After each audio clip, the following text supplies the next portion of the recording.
नमस्ते, मेरा नाम नेहा है और आप सभी का फिर से स्वागत है भारत के सबसे पहले एआई न्यूज चैनल भारत संवाद में। तो आज का विषय है आर्टिकल 142 के फायदे और नुकसान।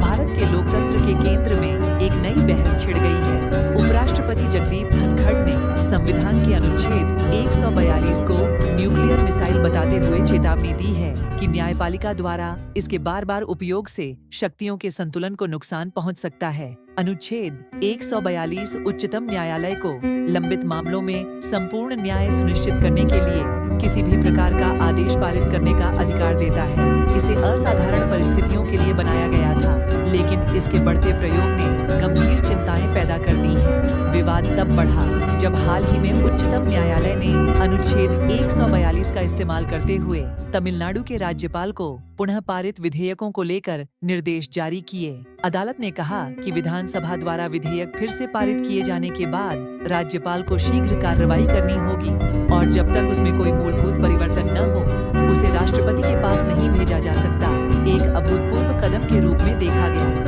उपराष्ट्रपति धनखड़ ने चेताया कि इस तरह की कार्रवाइयां शक्तियों के पृथक्करण के सिद्धांत को कमजोर कर सकती हैं, जो भारतीय संविधान की नींव है।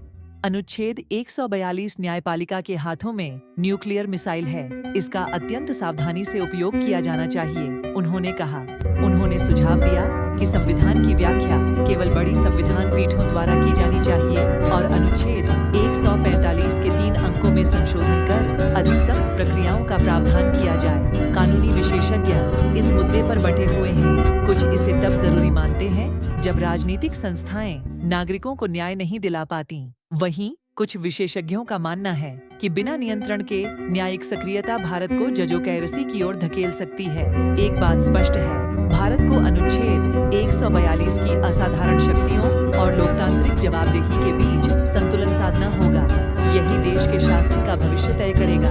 इतिहास हमें सिखाता है कि अगर किसी भी शक्ति पर नियंत्रण नहीं रखा गया, तो चाहे वह कितनी भी नेक नीयत से क्यों न दी गई हो, धीरे धीरे लोकतंत्र कमजोर हो सकता है। आज की समाचार यहीं समाप्त होती है। लाइक, कमेंट और सब्सक्राइब जरूर करें आगे और भी अपडेट्स पाने के लिए। नमस्ते।